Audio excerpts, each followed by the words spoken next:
for someone on an American Airlines flight, there's an American Airlines response number you can call. It's 1-800-245-0999. Here it is again, 1-800-245-0999. Call immediately.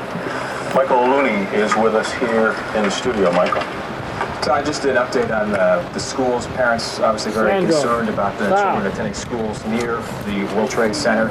The New York City public school system throughout the city, how many were able to get out when this initial attack happened? How many were hurt and killed when those planes first hit? And then how many were victims when those two 110-story towers collapsed? Then there was all the people on the ground, the emergency crews rushing to the scene to try to help. They caught in that collapse. Just horrendous. Unbelievable. And, we want, this affects all of us. Todd was just mentioning how numbing this is for everyone.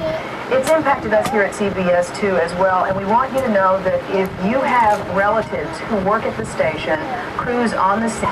We got a report of a fireman trapped over here in the northwest corner. So I want to make sure that we got people over there to help dig them out. Actually, Well, okay. Michael, let's head over back to you and then give us a recap of where we Let's stand. recap from the start of the day when this all happened. Shortly, let's start with what we know about the planes. The Trade Center, Tower 1, at about 8:45 this morning. There were 92 people on board that plane.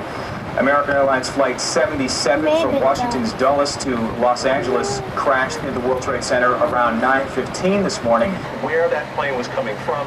We do know now through the FBI that crash in Somerset County was the plane apparently bound for another attack on Camp David, Maryland. And in between all of that, the World Trade Center, both towers collapse. About 20 minutes later, the State Department evacuated because of reports of a bomb scare. It was 10:30 when the second tower of the Trade Center collapsed. 8 minutes later, another explosion at the World Trade Center. Apparently, bombs may have been placed at the base of those buildings. The mayor only saying he did not believe those blasts after the initial impact had anything to do with a gas leak. That was an initial report from the mayor. It has been, again, just over 7 hours since this began. Joining us now on the set is Heather McMurtry. She is a disaster volunteer.